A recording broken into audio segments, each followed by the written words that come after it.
request the Honorable Prime Minister to unveil the star element of the National Museum, a contemporary version of the bronze statuette of the dancing girl from the Sindhu Saraswati Sabhyata.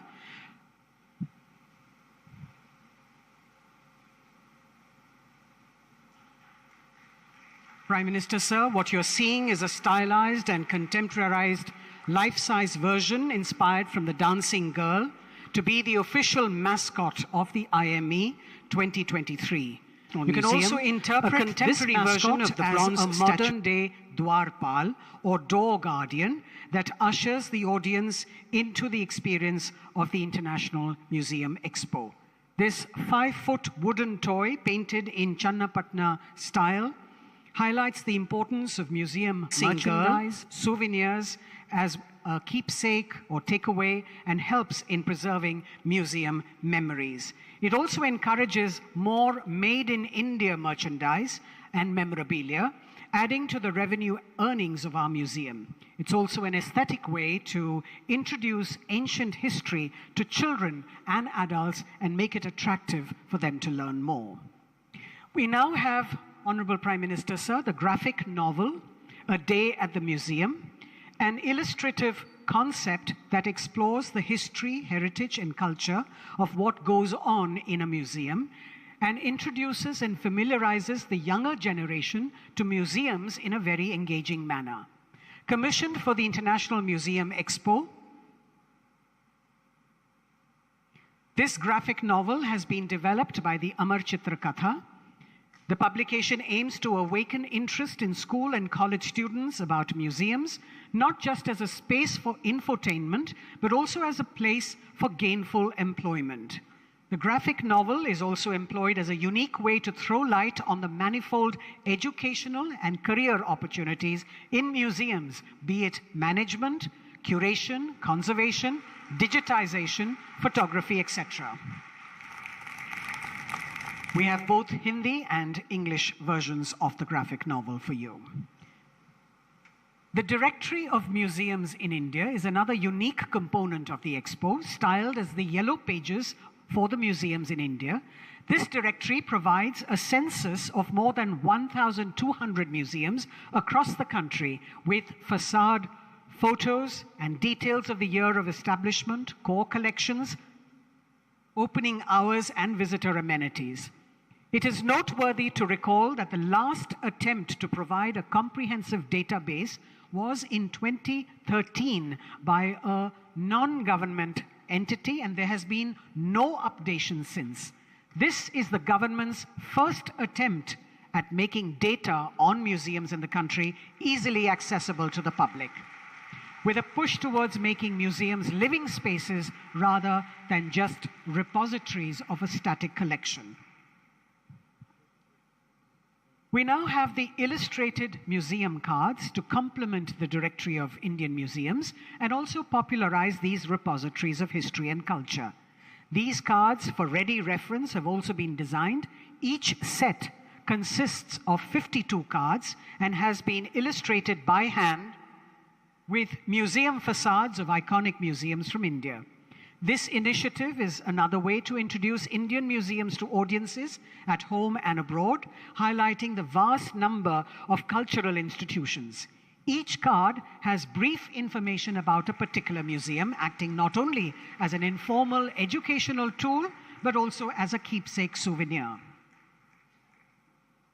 Prime Minister, sir, we now have a component of the Expo that draws inspiration from a personal endeavor of yours, the redevelopment of the Kartavya Path in central Delhi. Friends, you may recall that the revamped Central Vista was thrown open to the public after the Prime Minister inaugurated it in September 2022. Renamed as Kartavya Path, the arterial road that extends from the Rashtrapati Bhavan to the India Gate is one of the most iconic places in the national capital. This refurbished public plaza now exhibits landscapes, lawns with walkways, added green spaces, renovated canals, amenity blocks, improved signages, and vending kiosks, etc., enhancing the public experience. The Ministry of Culture has in addition been regularly organizing a weekly cultural program titled Kalanjali that offers multiple art and cultural performances to the public, thus democratizing the public plaza. The pocket map of Kartavya Path, which the Honorable Prime Minister has launched today, is a small attempt to highlight the various state houses, cultural spaces, and the Ministry of Culture institutions along the iconic path. Thank you, Mr. Prime Minister, sir, for launching all those elements for us. Ladies and gentlemen, we have with us today the Director of the Louvre in Abu Dhabi, Mr. Manuel Rabate, a consummate museum professional who has been involved in the Louvre Abu Dhabi project for much of his career. He's a highly trained civil servant who rose to become the CEO of Agence France Museums, the organization created in 2008 to run the project with Abu Dhabi. He oversees all aspects of the first universal museum in the Arab world's operations and activity, welcoming more than 2 million visitors in its first 2 years and making it one of the most visited museums worldwide. I'd like to invite him now to please share his views on this occasion.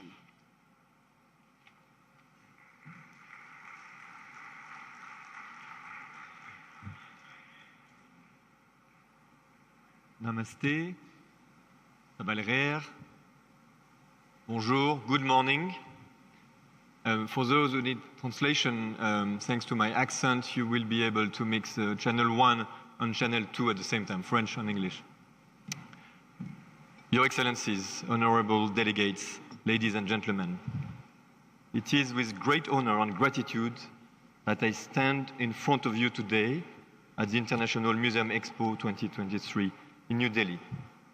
I want to congratulate for all the achievement that we have seen Shri Narendra Modi, the Honorable Prime Minister of India, for your unwavering support and commitment to the development of art and culture sector. I want to thank my colleagues and friends from the Ministry of Culture of India, Shri G. Kishan Reddy, Mr. Govind Mohant, and Mrs. Mugdha Singha, that I had the pleasure to welcome in Abu Dhabi a short while ago. For this moment, I would like to start with the profound wisdom of two visionary leaders who have left a strong mark on their nations and on the world. His Highness, the late Sheikh Zayed bin Sultan Al Nahyan, once said, "He who does not know his past cannot make the best of his present and future, for it is from the past that we learn."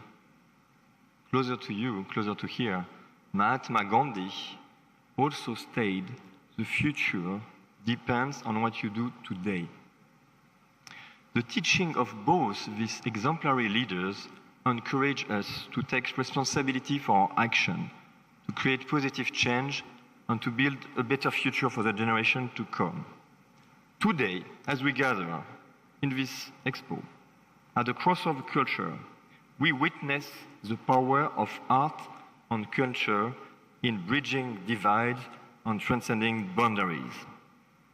As we celebrate our shared connections, we have the opportunity, with the museum system, to establish institutions and practices that serve as meeting points for a diversity of culture and people to engage, understand, and respect one another. A spectacular example of this, if I may, is the Louvre Abu Dhabi in the United Arab Emirates, which opened a little more than 5 years ago. It is a testament to the extraordinary collaboration between Abu Dhabi and France. It is a new cultural beacon, bringing different cultures together to shine a fresh light on shared themes that reveal and connect humanity. This is the first universal museum in the Arab world, and it is guiding us in an intellectual and emotional journey through time and space, unveiling our shared connection and the essence of what it means to be human. India, a land known for its rich diversity, and the UAE, a nation which embraces more than 200 nationalities, share a profound connection in terms of transformation. These nations are in constant motion, propelled by the interplay of culture, idea, and experience. In a very interconnected world, we have the opportunity to learn from one another, to draw upon our experience, success, sometimes failures of the past. As India, with this Expo, is contemplating the future of its museum system, it is vital to embrace innovative models that define the role of museum to bolster its transformative journey. You have a fantastically rich heritage and history. You are doing a commendable job of bringing it to the forefront. As a nation, you have made significant strides in showcasing your cultural treasure, and I applaud your efforts. I would like to share a few models, a few ideas for inspiration, not to copy, but to maybe learn from our success and our mistakes. I will propose 8 models or 8 ideas as takeaways that can resonate with what's happening here. First and foremost, I think we have created a new model of alliance, of governance. I'm a French man working for the Department of Culture and Tourism of Abu Dhabi. We have a very strong relationship with the French system, and in Louvre, Abu Dhabi, you have both names, the best of the biggest museum of the world, and something absolutely rooted in the capital city of this state. This kind of innovative relationship can help accelerate the transformation. Second model that I would like to share, a new model for collections. At Louvre Abu Dhabi, we span over 12,000 years of history, and we have 600, 700 to illustrate that.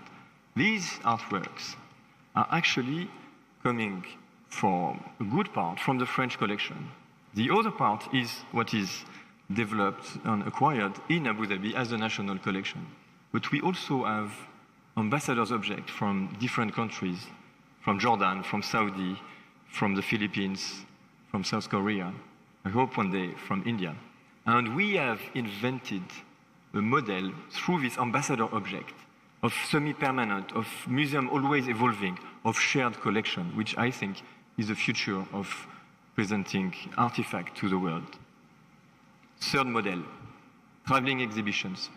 This is a model that can help reaching out to more and more visitors. This is also a way to optimize the cost and the feasibility of exhibition. We are very proud. Today, in the Louvre Abu Dhabi, we have a wonderful exhibition organized by the Musée du Quai Branly with us, called Bollywood Superstar, a short history of Indian cinema.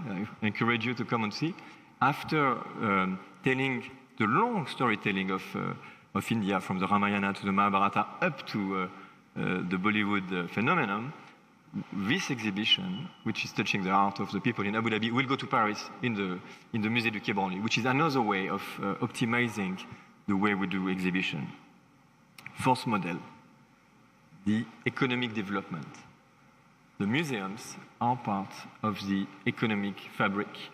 We know at Louvre Abu Dhabi that by attracting 3.8 million now, after 5 years, we have contributed to make Abu Dhabi a touristic destination. We are proud of that, and we are working hand in hand with our touristic colleagues. This is also inbound, but this is also a way of building relationship with the private sector. I'm carrying a watch that we just developed. We're pushing our collection in the world, and we are generating new revenue streams. Museums need to be innovative for that. The fifth model is social inclusivity and environmental awareness, which is absolutely resonating with the thematics of the Expo today. We believe that the museum have to work for the inclusivity of the social fabric. We have a few strategies that I would like to share.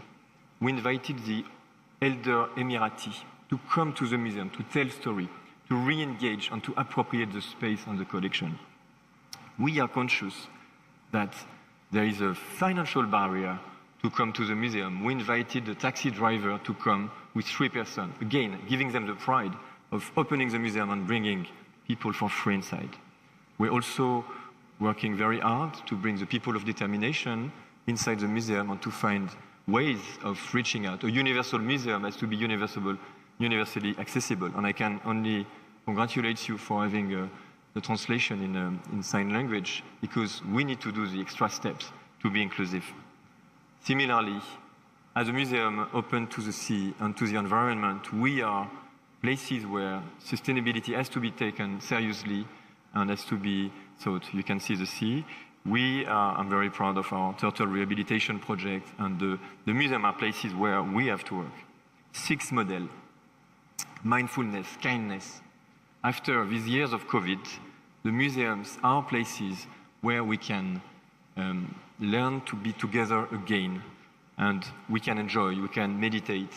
We are very proud at Louvre Abu Dhabi to give other ways to visit the museum. You can tour it in a kayak because we are on the sea. We're also very proud of organizing a yoga session under the dome.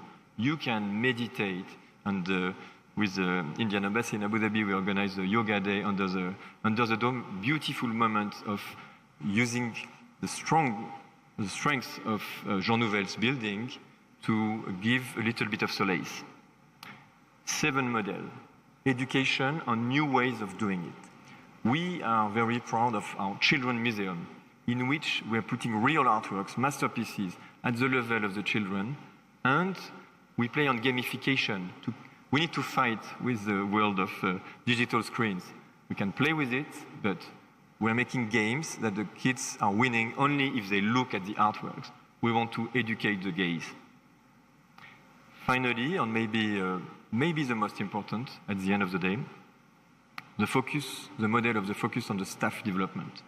Museums are changing.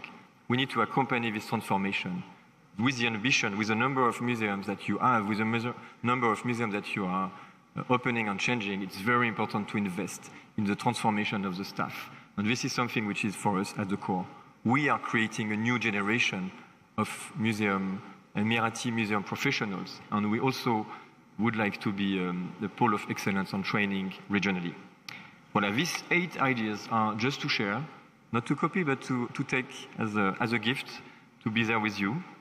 I will just finish by some words by André Malraux, from his Musée Imaginaire, the Imaginary Museum, who said, after all, the ideal museum is a passionate quest, a recreation of the universe in front of the creation. After all, the museum is one of the places which give the highest idea of mankind. Thank you very much. Zainab.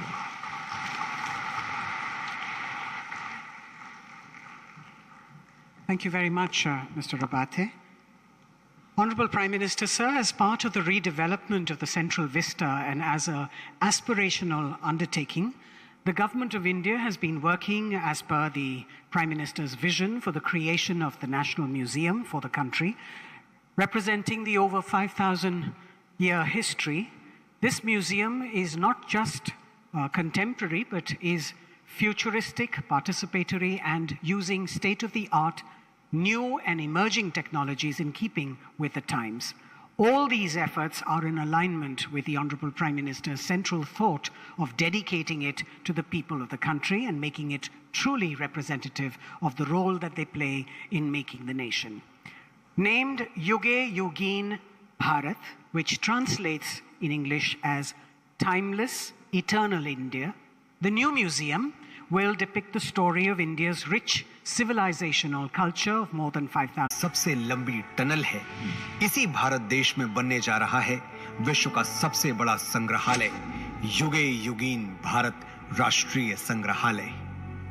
कोई भी देश तब तक आगे नहीं बढ़ सकता जब तक को अपने इतिहास, अपनी विरासत, अपनी संस्कृति, उनके प्रति अगर वो गर्व करना नहीं जानता है।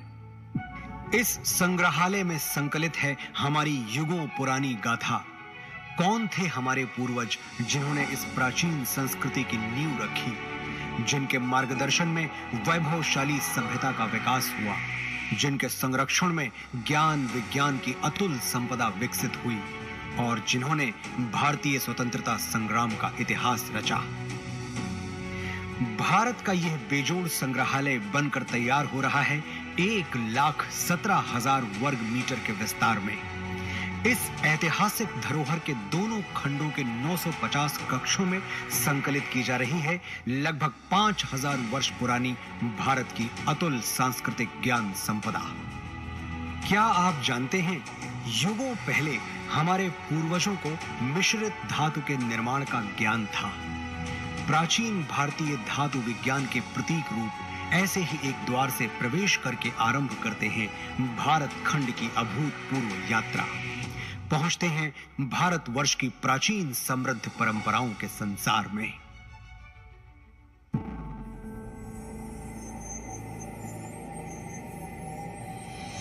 आश्चर्य होता है कि युगों पहले भारत में सुनियोजित नगर व्यवस्था विकसित हो चुकी थी। हम बात कर रहे हैं सिंधु सरस्वती सभ्यता की। क्या कभी सोचा है कि क्यों भारत में पर्वतों, समुद्रों, नदियों और पेड़ों की पूजा होती रही है?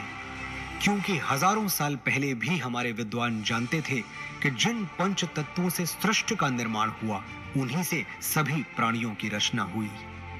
हजारों वर्ष पूर्व भारत की चारों दिशाओं में पीठों की स्थापना की गई थी, जिसने पूरे राष्ट्र को एक सूत्र में बांधा था।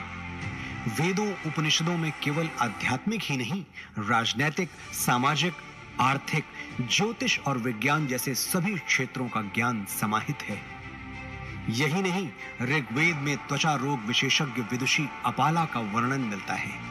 सुश्रुत की शल्य चिकित्सा, चरक के सिद्धांत और पतंजलि के अष्टांग योग की प्रासंगिकता हैरान करने वाली है। विश्वविद्यालयों का प्रचलन भारत में 2000 वर्ष से भी पहले से था। तक्षशिला, नालंदा और विक्रमशिला जैसे अनेक विश्वविद्यालयों को पूरे विश्व में ख्याति प्राप्त थी।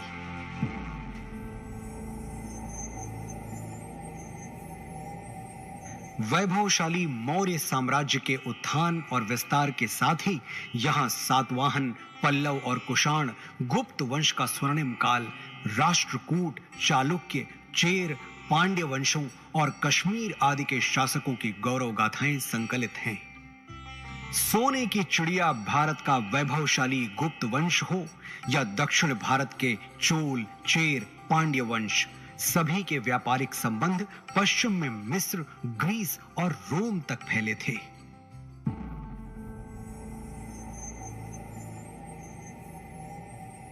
युग परिवर्तन के साथ अब प्रवेश करते हैं मध्यकाल में, जहां राजपूतों की शौर्य गाथा के साथ सल्तनत और मुगल युग का इतिहास संकलित है। चौहान, प्रतिहार, परमार, सोलंकी, सिसोदिया और राजपूत राजाओं की केवल शौर्य गाथाएं ही प्रसिद्ध नहीं थी, बल्कि उनके संरक्षण में कला, शिल्प, संस्कृति का भी अभूतपूर्व विकास हुआ।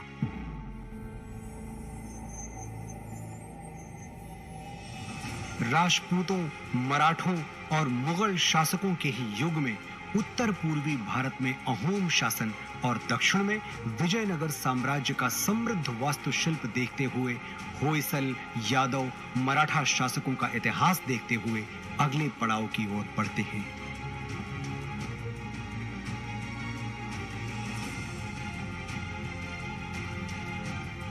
बढ़ते हैं परिवर्तन के उस दौर की ओर जब ईस्ट इंडिया कंपनी को भारत में व्यापार की अनुमति मिली।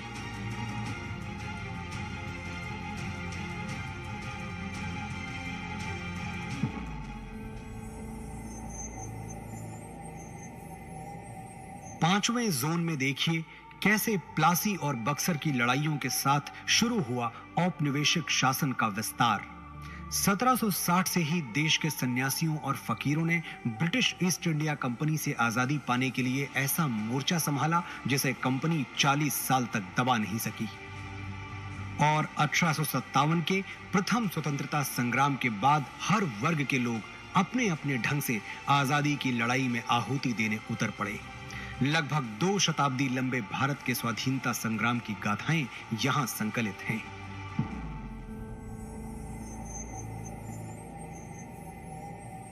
वर्षों के संघर्ष के बाद भारत की आजाद हवा में स्वतंत्रता का तिरंगा लहराया। सच है कि स्वतंत्र भारत के आगे अनेक आर्थिक सामाजिक चुनौतियां थीं।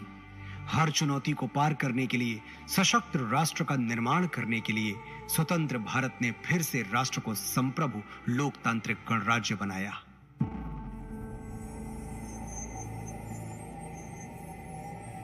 विज्ञान और प्रौद्योगिकी में आधुनिक भारत नई ऊंचाइयां छू रहा है। नई दिशाओं में नव प्रयोगों से नए आयाम तय कर रहा है। राष्ट्र को सुरक्षित बनाने के नित नए प्रयास सतत जारी हैं। रक्षा के क्षेत्र में भी भारत आत्मनिर्भर बन रहा है।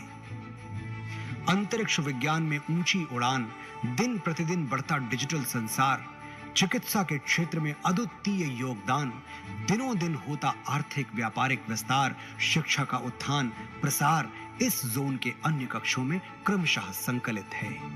आज जब हम आजादी के अमृत काल से शताब्दी वर्ष की ओर अग्रसर हो रहे हैं, भारत के अतीत की अनमोल विरासत, वर्तमान के अथक प्रयासों और भविष्य की झलकियों की कहानियां समेटे बनने जा रहा है विश्व का यह सबसे विशाल संग्रहालय, युगे युगीन भारत राष्ट्रीय संग्रहालय।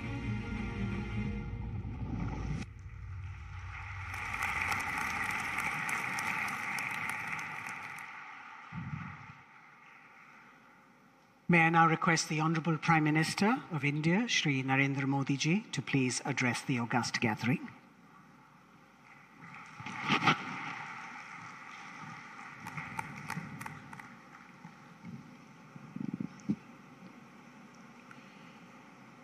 कैबिनेट में मेरे सहयोगी श्री जी किशन रेड्डी जी, मीनाक्षी लेखी जी, अर्जुन राम मेघवाल जी, लो म्यूजियम के निर्देशक मैनुअल रबाते जी, दुनिया के अलग अलग देशों से आए अतिथिगण, अन्य महानुभाव, देवी और सज्जनों, आप सभी को इंटरनेशनल म्यूजियम डे की बहुत बहुत शुभकामनाएं।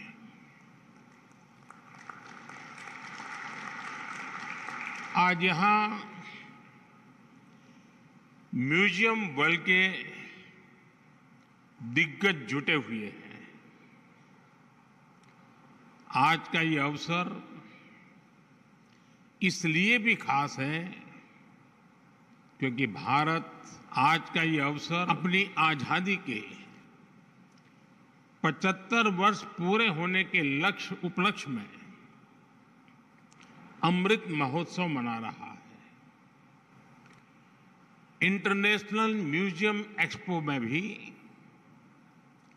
इतिहास के अलग अलग अध्याय आधुनिक तकनीक से जुड़कर जीवंत हो रहे हैं। जब हम किसी म्यूजियम में जाते हैं तो ऐसा महसूस होता है जैसे बीते हुए कल से, उस दौर से हमारा परिचय हो रहा है, हमारा साक्षात्कार हो रहा है। म्यूजियम में जो दिखता है वो तथ्यों के आधार पर होता है, प्रत्यक्ष होता है, एविडेंस बेस्ड होता है। म्यूजियम में हमें एक और अतीत से प्रेरणाएं मिलती हैं तो दूसरी ओर भविष्य के प्रति अपने कर्तव्यों का बोध भी होता है।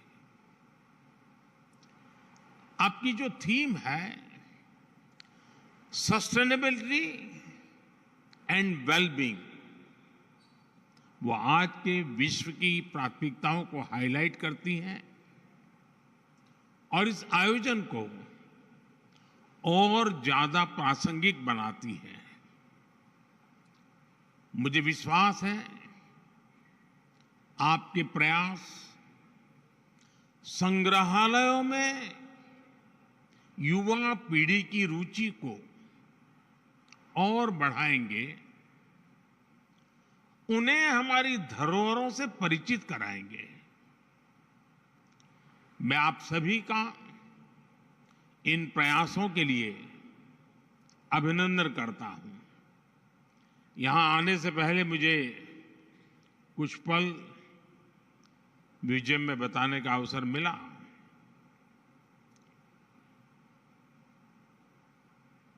हमें कई कार्यक्रमों में जाने का अवसर आता है, सरकारी, गैर सरकारी,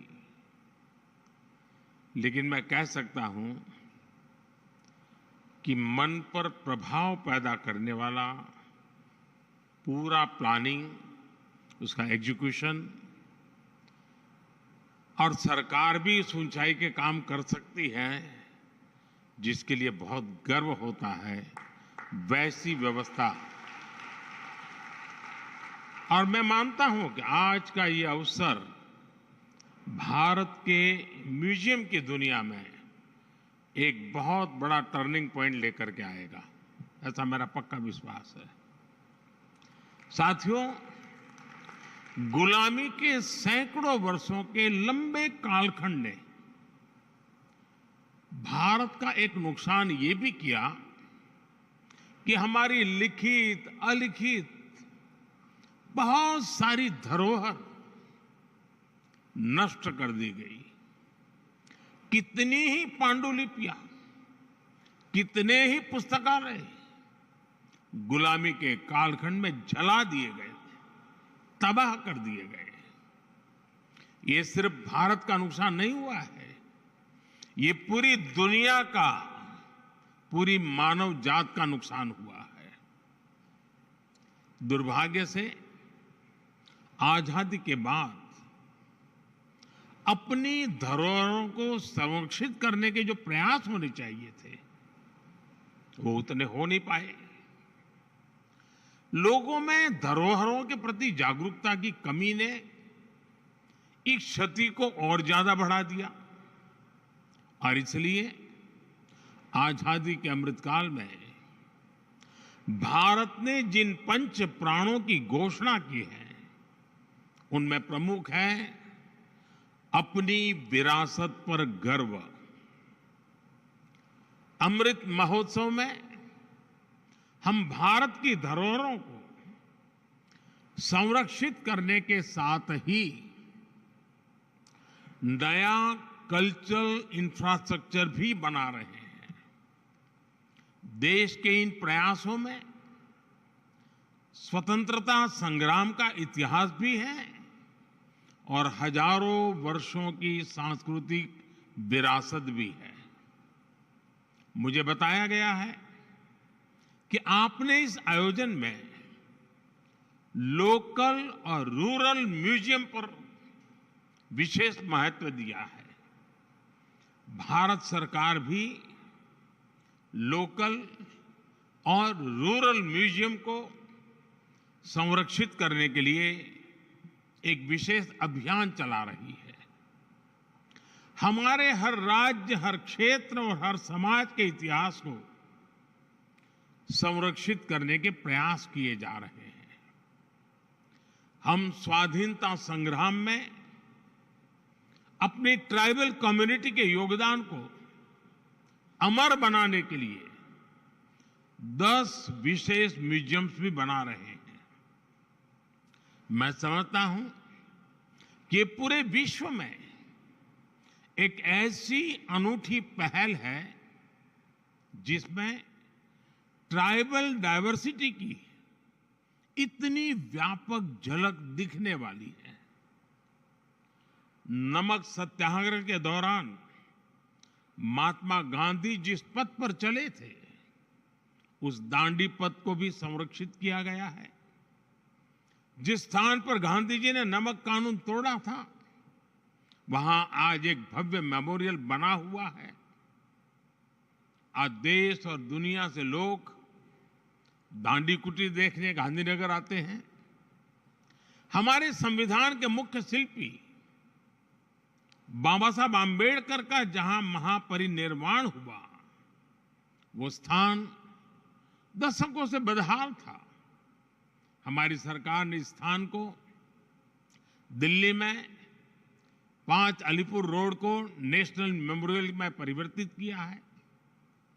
बाबा साहब के जीवन से जुड़े पंचतीर्थ, महू में जहां उनका जन्म हुआ, लंदन में जहां वो रहे, नागपुर में जहां उन्होंने दीक्षा ली, मुंबई की चैत्य भूमि जहां उनकी समाधि है, ऐसे स्थानों का भी विकास किया जा रहा है। भारत की 580 से ज्यादा रियासतों को जोड़ने वाले सरदार साहब की गगनचुंबी प्रतिमा स्टैच्यू ऑफ यूनिटी आज देश का गौरव बनी हुई है। स्टैच्यू ऑफ यूनिटी के भीतर भी एक म्यूजियम बना हुआ है। चाहे पंजाब में जलियांवाला बाग हो, गुजरात में गोविंद गुरु जी का स्मारक हो, यूपी के वाराणसी में मान महल म्यूजियम हो, गोवा में म्यूजियम ऑफ क्रिश्चियन आर्ट हो, ऐसे अनेक स्थानों को संरक्षित किया गया है। म्यूजियम से जुड़ा एक और अनूठा प्रयास भारत में हुआ है। हमने राजधानी दिल्ली में देश के सभी पूर्व प्रधानमंत्रियों की यात्रा और योगदान को समर्पित पीएम म्यूजियम बनाया है। आज पूरे देश से लोग आकर पीएम म्यूजियम में आजादी के बाद की भारत की विकास यात्रा के साक्षी बन रहे हैं। मैं यहां आए अपने अतिथियों से विशेष आग्रह करूंगा कि एक बार इस म्यूजियम को भी अवश्य देखें। साथियों, जब कोई देश अपनी विरासत को सहेजना शुरू कर देता है तो उसका एक और पक्ष उभर कर सामने आता है। ये पक्ष है दूसरे देशों के साथ संबंधों में आत्मीयता। जैसे कि भगवान बुद्ध के महापरिनिर्वाण के बाद भारत ने उनके पवित्र अवशेषों को पीढ़ी दर पीढ़ी संरक्षित किया है और आज वो पवित्र अवशेष भारत ही नहीं, दुनिया के करोड़ों बौद्ध अनुयायियों को एक साथ जोड़ रहे हैं। अभी पिछले वर्ष ही हमने बुद्ध पूर्णिमा के अवसर पर 4 पवित्र अवशेषों को मंगोलिया भेजा था। वो अवसर पूरे मंगोलिया के लिए आस्था का एक महापर्व बन गया था। बुद्ध के जो रेलिक्स हमारे पड़ोसी देश श्रीलंका में है, बुद्ध पूर्णिमा के अवसर पर उन्हें भी यहां कुशीनगर लाया गया था। ऐसे ही गोवा में सेंट क्वीन केटेवान के पवित्र अवशेषों की धरोहर भी भारत के पास संरक्षित है। मुझे याद है जब हमने सेंट क्वीन केटेवान के रेलिक्स को जॉर्जिया भेजा था तो वहां कैसे राष्ट्रीय पर्व का माहौल बन गया था। उस दिन जॉर्जिया ने अनेकों नागरिकों वहां के सड़कों पर एक बड़ा मेले जैसा माहौल हो गया था, उमड़ पड़े थे। यानी हमारी विरासत वैश्विक एकता, वर्ल्ड यूनिटी का भी सूत्रधार बनती है और इसलिए इस विरासत को संजाने वाले हमारे म्यूजियम्स की भूमिका भी और ज्यादा बढ़ जाती है। साथियों, जैसे हम परिवार में साधनों को आने वाले कल के लिए जोड़ते हैं, वैसे ही हमें पूरी पृथ्वी को एक परिवार मानकर अपने संसाधनों को बचाना है। मेरा सुझाव है कि हमारे म्यूजियम्स इन वैश्विक प्रयासों में एक्टिव पार्टिसिपेंट्स बने। हमारी धरती ने बीती सदियों में कई प्राकृतिक आपदाएं झेली है। इनकी स्मृतियां और निशानियां आज भी मौजूद है। हमें ज्यादा से ज्यादा म्यूजियम इन निशानियों की, इनसे जुड़ी तस्वीरों की गैलरी की दिशा में सोचना चाहिए। हम अलग अलग समय में धरती की बदलती तस्वीर का चित्रण भी कर सकते हैं। इससे आने वाले समय में लोगों में पर्यावरण के प्रति जागरूकता बढ़ेगी। मुझे बताया गया है कि इस एक्सपो में गैस्ट्रोनोमिक एक्सपीरियंस के लिए भी स्पेस बनाया गया है। यहां आयुर्वेद और मिलेट्स, श्री अन्न पर आधारित व्यंजनों का अनुभव भी लोगों को मिलेगा। भारत के प्रयासों से आयुर्वेद और मिलेट्स, श्री अन्न, दोनों ही इन दिनों एक ग्लोबल मूवमेंट बन चुके हैं। हम श्री अन्न और अलग अलग वनस्पतियों के हजारों वर्ष की यात्रा के आधार पर भी नए म्यूजियम बना सकते हैं। इस तरह के प्रयास इस नॉलेज सिस्टम को आने वाली पीढ़ियों तक पहुंचाएंगे और उन्हें अमर बनाएंगे। साथियों, इन सभी प्रयासों में हमें सफलता तभी मिलेगी जब हम ऐतिहासिक वस्तुओं के संरक्षण को देश का स्वभाव बनाएं। अब सवाल ये कि अपनी धरोहरों का संरक्षण देश के सामान्य नागरिक को स्वभाव बनेगा कैसे? मैं एक छोटा सा उदाहरण देता हूं। क्यों न भारत में हर परिवार अपने घर में अपना एक पारिवारिक संग्रहालय बनाए, घर के ही लोगों के विषय में, अपने ही परिवार की जानकारियां। इसमें घर के बुजुर्गों की पुरानी और कुछ खास चीजें रखी जा सकती हैं। आज आप जो एक पेपर लिखते हैं वो आपको सामान्य लगता है, लेकिन आपकी लेखनी में वही कागज का टुकड़ा 3-4 पीढ़ी के बाद एक इमोशनल प्रॉपर्टी बन जाएगा। ऐसे ही हमारे स्कूलों को भी, हमारे भिन्न भिन्न संस्थानों और संगठनों को भी अपने अपने म्यूजियम जरूर बनाने चाहिए। देखिएगा इससे कितनी बड़ी और ऐतिहासिक पूंजी भविष्य के लिए तैयार होगी। जो देश के विभिन्न शहर हैं वो भी अपने यहां सिटी म्यूजियम जैसे प्रकल्पों को आधुनिक स्वरूप में तैयार कर सकते हैं। इसमें उन शहरों से जुड़ी ऐतिहासिक वस्तुएं रख सकते हैं। विभिन्न पंथों में जो रिकॉर्ड रखने की पुरानी परंपरा हम देखते हैं वो भी हमें इस दिशा में काफी मदद करेगी। साथियों, मुझे खुशी है कि म्यूजियम आज युवाओं के लिए सिर्फ एक विजिटिंग प्लेस ही नहीं बल्कि एक कैरियर ऑप्शन भी बन रहे हैं। लेकिन मैं चाहूंगा कि हम अपने युवाओं को केवल म्यूजियम वर्कर्स की दृष्टि से ना देखें।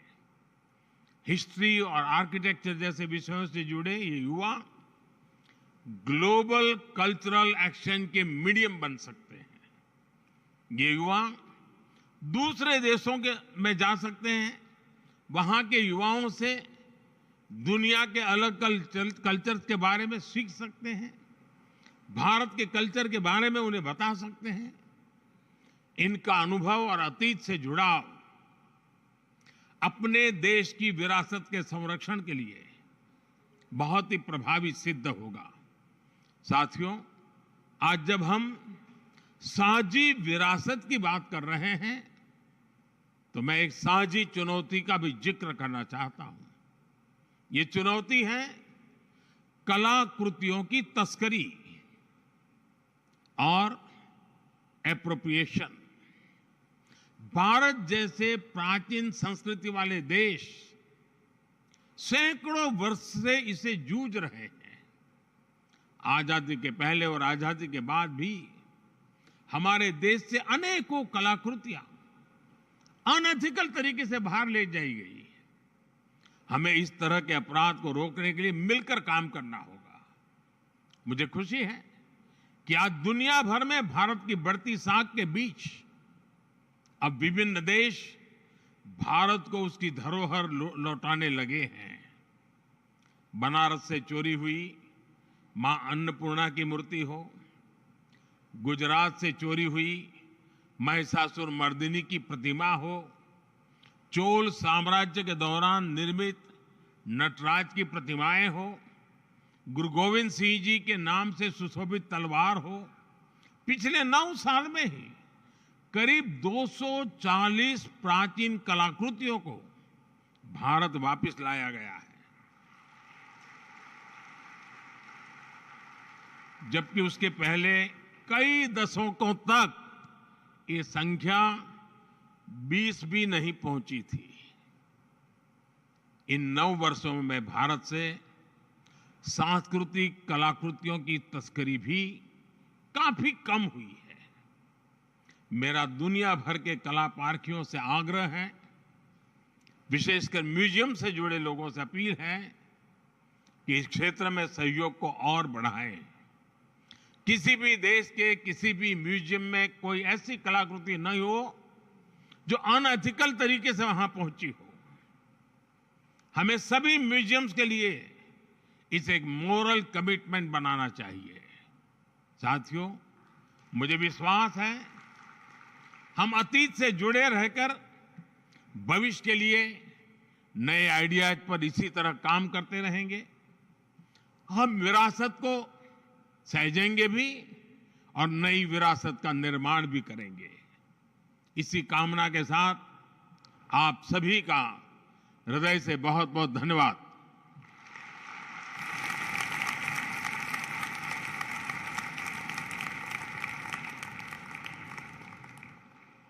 Thank you very much, Honorable Prime Minister, sir. Ladies and gentlemen, we've come to the close of